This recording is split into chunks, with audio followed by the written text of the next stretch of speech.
देखिए क्वेश्चन है the equation of the chord of the ellipse 25 में आया हुआ क्वेश्चन है x square by 25 plus y square by 60 equal to 1 whose mid point is 3, 1।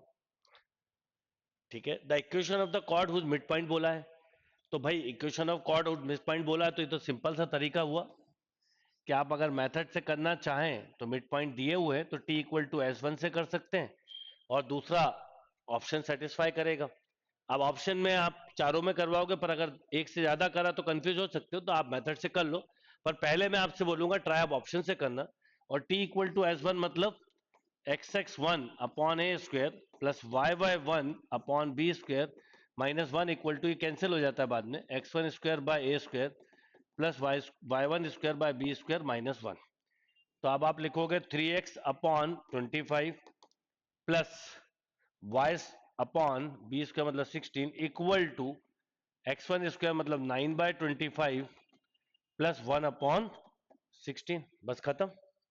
अब देखिए इसका एलसीएम जब लेंगे तो 15 और 16 दोनों आपस में कैंसिल हो जाएंगे, तो 48x plus 25y, 48x plus 25y देखें ध्यान से तो एक ही जगह है, इतने में ही आपका क्वेश्चन सॉल्व हो गया। This equal to 144 plus 25 upon 25 into 16, ये आपस में कैंसिल, तो आपके पास ये आंसर आ गया बेटा 48x plus 25y equal to 169। This is the right answer. Okay, देखिए जेई 25 का क्वेश्चन है, क्या क्वेश्चन है, if the mid point of a chord of the ellipse is √2, 4/3 and the length of the chord, length of chord पता है 2√α/3, तो आपको alpha की वैल्यू बतानी है। क्वेश्चन बड़ा प्यारा है, दो तीन तरीके हो सकते हैं, डायरेक्ट फॉर्मूला यूज कर लें पर उसमें कभी कभी कंफ्यूज होते हैं। दूसरा तरीका क्या हो सकता है बताता हूं, पहले हम समझें कि ये हमें मिड पॉइंट ऑफ कॉर्ड दिया हुआ है √2, 4/3। अब ये ए और बी पे मीट करेंगे, इस तरह का क्वेश्चन मैंने और बताया था एक बार।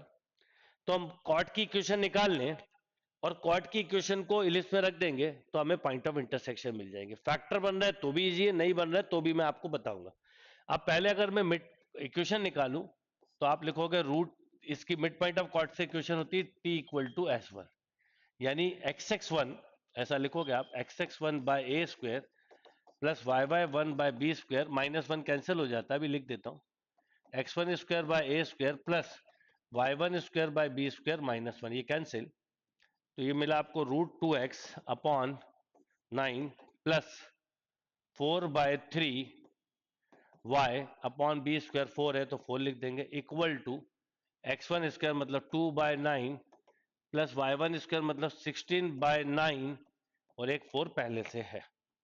ठीक है, जो है वो देखते हैं, ये √2, एक 3 कैंसिल हो जाएगा, ठीक है, तो ये 4 आ जाएगा, तो 4√2 ऐसा मिल गया, 4√2 इंटू एक्स, ठीक है, प्लस ये हो जाएगा, देखो इसका एलसीएम आएगा 9 इंटू 4 तो ये 3 से पूरा कंप्लीटली कैंसिल हो जाएगा, तो 3 बचेगा, तो 3 के साथ आप ले लोगे तो प्लस ये हो जाएगा 12y अपॉन 9 इंटू 4, ठीक, इक्वल टू, यहां पर भी आएगा 9 इंटू 4, यहां पर 9 से कैंसिल तो 8 प्लस 16, ये देखो कैंसिल, तो आपको मिल गया 4√2x plus 12y equal to 24। अब ये आपका 4 से भी कैंसिल, तो आप लिखोगे √2x plus 3y equal to 8, oh sorry 4 से कैंसिल कर रहे हैं तो इक्वल टू 6। ये एक हमारे पास इक्वेशन निकल के आ गई। ये किसकी इक्वेशन आ गई, कॉट की इक्वेशन आ गई, √2x plus 3y equal to 6, right. अब हम यहां से x या y की वैल्यू को उठा के जैसे ही इसमें रखेंगे तो हमें रूट्स मिल जाएंगे। मान लो इसके रूट्स x1 y1 है और इसके मान लो x2 y2 है, ओके, तो रख देते हैं, किसी एक की वैल्यू रख लेते हैं। मान लीजिए आपने कहा कि y की निकालते हैं या सपोज x की निकालते हैं, तो √2x equal to 6 minus 3y, तो x equal to 6 minus 3y upon √2, ये आ गई x की वैल्यू। ओके, और यहाँ पर इक्वेशन हमारी ये है 4x² plus 9y² equal to 36। तो देखिए 4x² करोगे, इसमें चाहो तो 3 बाहर निकाल दो, ऐसा भी लिख सकते हो, 2 माइनस वाई अपॉन √2। तो स्क्वायरिंग होगी तो 9/2 2 माइनस वाई का whole square plus 9y² equal to 36। देखो फायदा मिला, ये 2 से 2 टाइम कैंसिल और 9 से ये पूरा कैंसिल, तो मिल गया आपको 2 into 4 plus y² minus 4y plus y² equal to 4।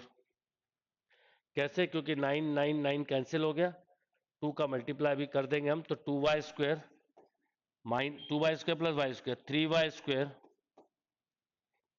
Minus 8y, ठीक है, ये हुआ 8, ये तो माइनस 4 इक्वल टू 0, नहीं प्लस 4 इक्वल टू 0। अब इसके फैक्टर बनाओ कि 12 आ जाए तो 6 2 बन गए, तो इसके फैक्टर बन गए तो ये क्वेश्चन और ज्यादा इजी हो गया। तो 3y² minus 6y minus 2y plus 4 equal to 0। 3y common तो y minus 2 minus 2 common, y minus 2। इसका मतलब y की एक वैल्यू 2 आ गई और एक y की वैल्यू 2/3 आ गई।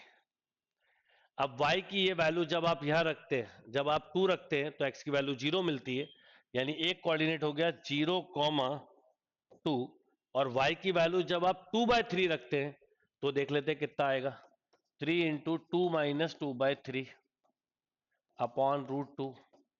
तो आप सॉल्व करोगे तो 3 से 3 कैंसिल, 6 माइनस 2 हो गया 4, 4 अपॉन √2 मतलब 2√2। तो इस एंड के कोऑर्डिनेट आ जाएंगे 2√2 कॉमा 2/3। अब आपको पूछा है कि लेंथ बताना है, यानी ए बी बताना है। अब देखो आपको यहाँ पे फैक्टर बन गए, आपने इजीली कर लिया। इसी तरह का एक बार और क्वेश्चन आया था जिसमें फैक्टर नहीं बन रहे थे, तो आपने डायरेक्ट करा था वहां पे, मतलब आपने रूट्स निकाले थे। अब मैं बोलूं ए बी क्या आएगा, तो आप बोलोगे 0 माइनस 2 तो 4 8 प्लस 2 माइनस 2/3 का होल स्क्वायर, यानी यह जाएगा 6 माइनस 2 4/3, तो 16 बाय, ये हो जाएगा 16/9, क्योंकि स्क्वायर भी होगा ना, तो 16/9। चाहो तो आप 8 को बाहर निकाल सकते हो, है ना। अगर मैं 8 को बाहर या 4 निकाल लो बाहर, तो 2, तो अंडर रूट में बचेगा 2 प्लस 4/9, तो ये हो जाएगा 2√22/3। अब देखो आपको बोला 2/3 रूट अल्फा, तो अल्फा की वैल्यू हो गई 22। This is the right answer. थोड़ा ध्यान से करने वाला क्वेश्चन था, और देखो जेई के क्वेश्चन कर रहे हो, थोड़ा बहुत तो टाइम ले सकते हैं, पर अंडरस्टैंडिंग के साथ करेंगे आपको इजीली क्वेश्चन भी क्लियर होंगे और आप क्वेश्चन को हैंडल करना भी सीख पाओगे। देखिए जेई 23 का एक क्वेश्चन है, क्या क्वेश्चन है जरा ध्यान से देखिएगा, समझिएगा। Let a circle of radius r be concentric to the ellipse 15x² plus 9y² equal to 285, then the common tangent are inclined to the minor axis of the ellipse at an angle. इसमें बड़ा important keyword है minor axis बोला है, तो आपका जो answer आता है वो मेजर एक्सिस पे आता है। तो मेजर एक्सिस ना लेके हमें माइनर एक्सिस लेना, तो पहले निकलेगा मेजर, फिर 90 से माइनस कर दोगे तो minor. Let be a circle of radius 4 concentric the ellipse. तो अब अगर हम समझें तो इसको बड़े स्टैंडर्ड तरीके से किया जा सकता है। कैसे देखिएगा, सबसे पहले तो सर्कल कोसेंट्रिक है, ये हो गया जिसका रेडियस 4 है, यानी इस पॉइंट के कोऑर्डिनेट 4 0 माइनस 4 0, ऐसे समझाने के लिए बना रहा हूं, 0 4 और 0 माइनस 4। अब जो इलिप्स है वो ऐसा है x² अपॉन, मतलब अगर आप देखें तो इलिप्स में यहां पर ये दिया हुआ है, तो x² अपॉन 285 को पहले आप 15 से कैंसिल करो, तो 15 बन जाए 15 और ये 13 तो 9 ना, यानी 15 x² upon 19 plus y² upon 15 equal to 1, यानी ये मिलेगा 4 पॉइंट समथिंग। तो 4 पॉइंट समथिंग मतलब ये बाहर हो जाएगा और ये अंदर होगा, तो इलिप्स जो है वो ऐसा बनेगा।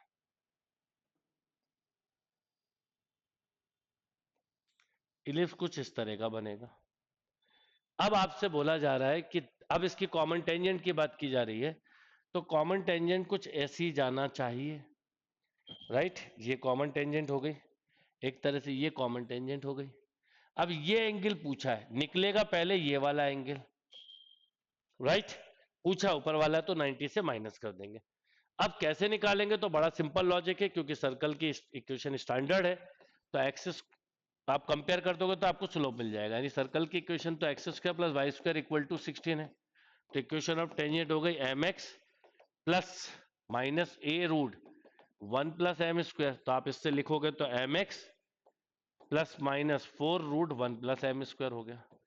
और एलिप्स की इक्वेशन की टेंजेंट ये होती है M x plus minus under root के अंदर ही आता है A square M square plus B square. तो एलिप्स की टेंजेंट इक्वेशन ये हो जाएगी M x plus minus A square यानी 19 M square plus B square यानी 15। अब क्योंकि ये दोनों कॉमन टेंजेंट है आपस में, तो दोनों के सी इक्वेट कर सकते हो। तो 4 इसका स्क्वायरिंग करते हुए लिख दो 16 into 1 plus m square equal to 19 M square plus 15। तो 16 एम स्क्वायर में से ये गया तो 3 एम स्क्वायर इक्वल टू 1। तो दिख गया एम स्क्वायर आ गया 1 बाय रूट 3, मतलब 1 बाय 3।